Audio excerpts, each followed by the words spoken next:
Do you find that college students these days get enough sleep?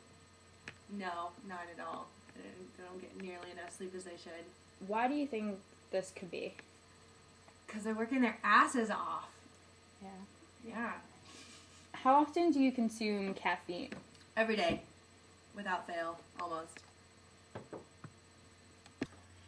So, how many hours of sleep do you usually get each night during the week? It really varies. Most of my homework's due at the beginning of the week, so I'm lucky if I get 4 hours on Monday and Tuesday, and then I catch up the whole rest of the week and weekend. Okay, so how many hours do you usually get during the weekend? Probably about 8. Okay. Have you ever pulled an all-nighter for a class or a test? Yes. Many times.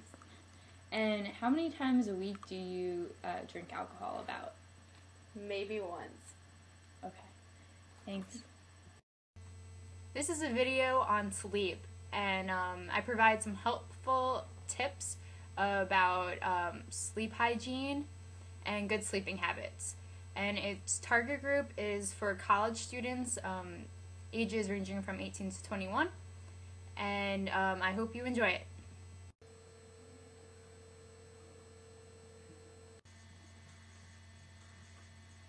During adolescence, there are bodily changes and social and academic demands that unfortunately often cause teenagers and young adults like ourselves to be sleep deprived.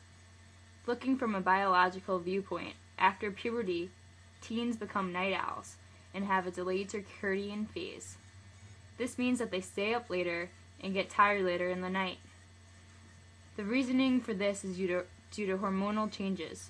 The hormone melatonin, which is produced to make you feel sleepy, is produced later in the evening.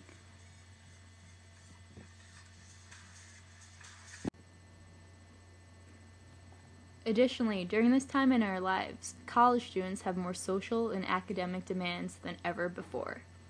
We have schoolwork, clubs, sports, jobs, and social events that make it harder to go to bed at a reasonable time. Then, to make matters worse, after staying up to complete our responsibilities, we often have to get up early in the morning for classes. As a result, many college students are sleep deprived and should be getting more sleep. In fact, studies have shown that adolescents and young adults should be getting about 9 hours of sleep per night. Unfortunately, very few do.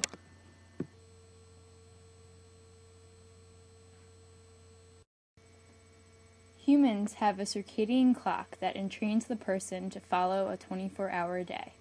The circadian clock is driven by a small structure in the brain called the suprachiasmatic nucleus. I mention this because the suprachiasmatic nucleus is very sensitive to the presence and absence of light. It uses light cues to tell the body what time it is and when it is appropriate to be sleepy. This is extremely important because it explains why light is so important. When you wake up in the morning and feel tired, it is a natural process called sleep inertia.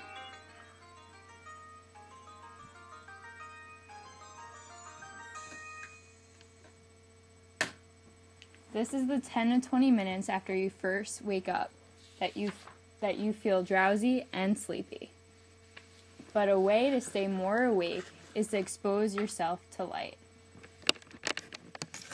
In the morning, you should open up the blinds, turn on the lights, so that you will be telling your brain that it's time to wake up.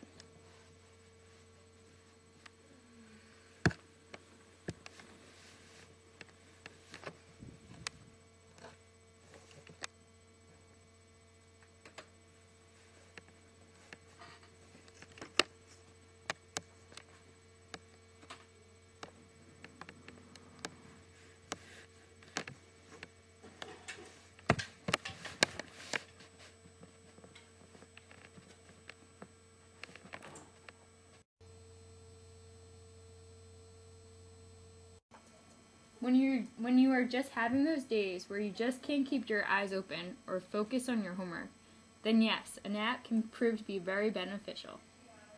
Usually, when this type of sleepiness occurs, it is because your homeostatic pressure to sleep has built up. Your homeostatic pressure to sleep builds up throughout the day depending on how long you've been awake, and taking a nap can relieve this pressure to sleep. However, have you ever taken a nap and then felt more tired afterwards? Well, here are some helpful nap tips to improve your nap skills. 1. Try to avoid taking a nap after 3 p.m. Taking a nap later in the night might make it harder to go to bed that night. 2. Limit your nap to 20 to 30 minutes or less. Lots of people take long naps, but this actually will just make you more tired, and a quick cat nap relieves your homeostatic pressure to sleep and leaves you feeling refreshed. 3. Taking a nap has been shown to be more beneficial than consuming caffeine. One experiment had a caffeine group, a nap group, and a placebo group learn a list of words. Then later that day, they were asked to recall the words. The nap group did significantly better than the caffeine and placebo group. So instead of getting a vanilla latte at iHouse to help you study, maybe it'd be better to take a quick nap.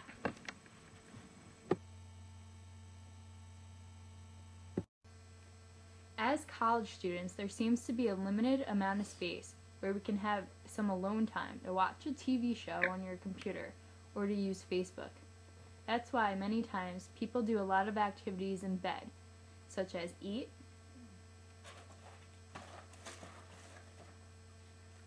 or talk on the phone, or browse the internet.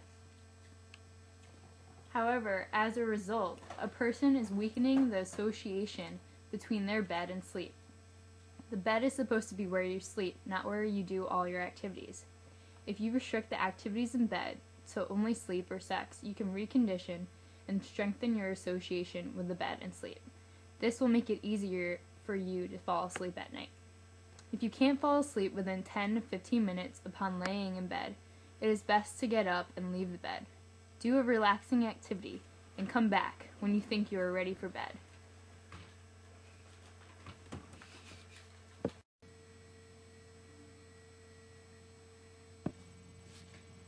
I see a lot of girls in the study at night cramming for tests and midterms. Although at the time it may seem like a good idea to stay up and try to learn all the information in one night, it is probably not the most efficient way to learn or remember the facts. In fact, studies have shown that sleep deprivation impairs learning-related brain activity in the hippocampus, which is where memories are formed. Experiments have shown that sleep is essential for learning, integration, and consolidation of facts. So in the future, instead of staying up all night, it may be more beneficial to stop studying and get some sleep because you will remember more information. Another aspect of sleep is that it is highly involved in emotion regulation. fMRI studies have shown that patients without sleep show higher amygdala activation when shown negative pictures or stimuli compared to control patients. An overactive amygdala would lead to more negative affects. Sleep-deprived patients are more likely to feel depressed, less confident, and less positive than when they have slept.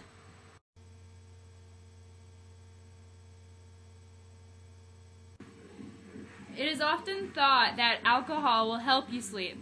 Although it is true that since alcohol acts as a depressant, it does make it easier to fall asleep at first. However, your sleep quality is poor after a night of drinking, and the next day you'll be more sleepy and tired. The reasoning behind this is that alcohol disrupts the second half of the natural sleep cycle, and specifically the stage of sleep called REM sleep. As a result, people may think they are sleeping well, but instead are having shallow sleep and multiple awakenings throughout the night.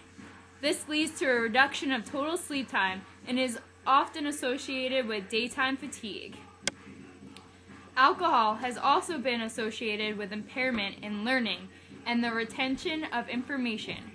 Alcohol inhibits the part of the brain called hippocampus, which is responsible for forming new memories. This is why drinking alcohol before a big test is not recommended. Since the brain is working hard to turn information you have studied into memories even hours after you stop studying, Drinking can negate this hard work. That brings us to the end of my sleep outreach video. I hope you learned some helpful tips.